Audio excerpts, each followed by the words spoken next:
real business owners. It is never easy, but it is easier. Yeah. When you guys are on the same path, you know, when that's we a have the kind of great connection point. that we have, it's easier. That's a great point to bring up when you said when you're on the same path. Yeah. Okay. So this is a great lesson just straight off the bat. These two do things together, right? So it's not Chris going to events and doing the self-improvement thing all by himself, where she has no idea what the hell he's doing, where's he at, what's going on behind the scenes, you know, anything like. She's a part of the process. You guys are a team, right? And not enough people act as a team together on that same journey.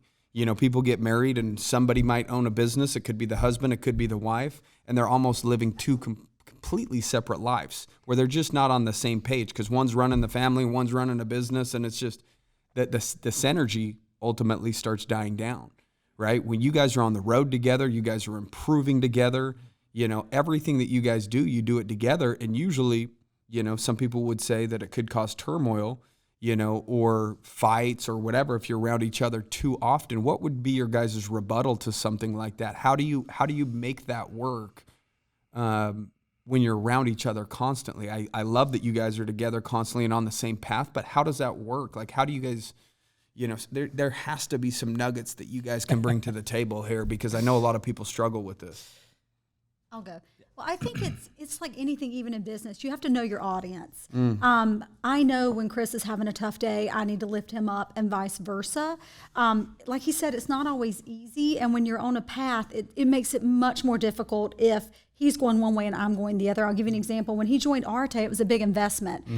Financially, yes, that we had not made before. He was really not into self-development, and I wanted nothing to do with it. So there are many, and again, it could be a wife that's going into something like that, and the husband doesn't want anything to do with it. But he didn't try to push me. I just kind of sat back and I watched his energy. I watched him advance. I watched him grow, and I wanted him to pull me up with him. But it takes a couple that has a special connection, I think, for that. You have to be willing to talk about it, because many people don't like change. So we had to kind of talk about it. It was scary for me, because it was like, most people are just comfortable, right? But if you're comfortable, you're not going to grow. It's just a fact. You're just not. And so he would just slowly give me little nuggets from things he was learning, and really kind of just pulled me up with him. Took me to events, which led me to see that these people are genuine. They are normal. It doesn't matter if someone has $100 million in this group or $1 million to their name. They are still here to level up and grow, and they're good people. So I think it takes involving your spouse, letting them know you're not leaving them. You're just growing because you want to help grow the relationship, whether it's financially or whether it's, you know, just networking in general. So I think it takes a deal of humility too, right? Like, there's a lot of husband and wife dynamics, and I've experienced this in marriage in the past, and like me and my wife, we support each other pretty good now, but it's hard sometimes. Like, when one partner starts really like shifting and changing, a lot of times it breeds like resentment, contempt, and they're over there like rooting against their spouse because they're leveling up, instead of saying, hey, you know what, I want to come with you, I want to level up with you. That takes a little bit of humility. It takes an identity shift. You know, so not to call any names, but some syndicate members had talked with me, and they're like, "Hey, man, how do I get my wife on board with this?" I'm like, you know, you got to give them time. You've got to give them time. They need to see. Don't the force shift. it. Yeah, they need to see the shift. They need to see you pivot and start to become a better person. So they actually have to take the information and apply it so that they could see it, right? Absolutely. And so I didn't have to, when I decided to apply to the syndicate. You know, already our relationship was strong. It's been strong from the very beginning. Our story is crazy. And so we had to work really hard to be together. And so, you know, when you go through that and you go through some ups and some downs and what have you, you just establish this connection. And it was like a moment where I'm like, hey, I'm going to be in this. It's going to cost a whole lot of money. She got to a point with me where she was like, I don't care what you do. You do what you think you need to do. Go.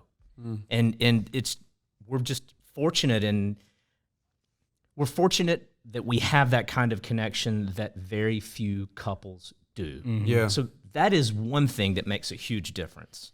You felt like some of the stuff that you went through and had to fight to be together, overcoming that, you felt like that drew you closer together and had a deeper connection because you guys were fighting for love, right? Absolutely. And you know, once you finally got it, it's like, let's have each other's back, you know, no matter what. Yeah.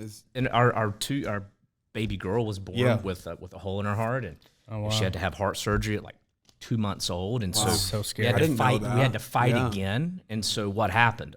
Closer together. Yeah. You know. But I will say this, you know, we're not saying that every couple is going to want to follow the same path. Yeah, of course. You know, there can be lots of struggles, but the big thing about Chris is he'll tell you, I never tell him no. If Chris tells me he has an idea, I never tell him no. Now, the reason for that is so many couples, it's a power struggle, right? Like we learned long ago that you can grow together more by not telling each other no and just trusting the other person with their ideas. Now, that's not going to be successful in every single relationship depending on what's going on, but I don't tell him no. If he says he needs to do something, I trust him. It doesn't matter if he wants to buy a new pair of shoes or he wants to spend, you know, $100,000 on something for the business. And I think that's important, is to have that inherent trust in your partner and believe in them, because if you don't, then I think there's a deeper rooted issue there.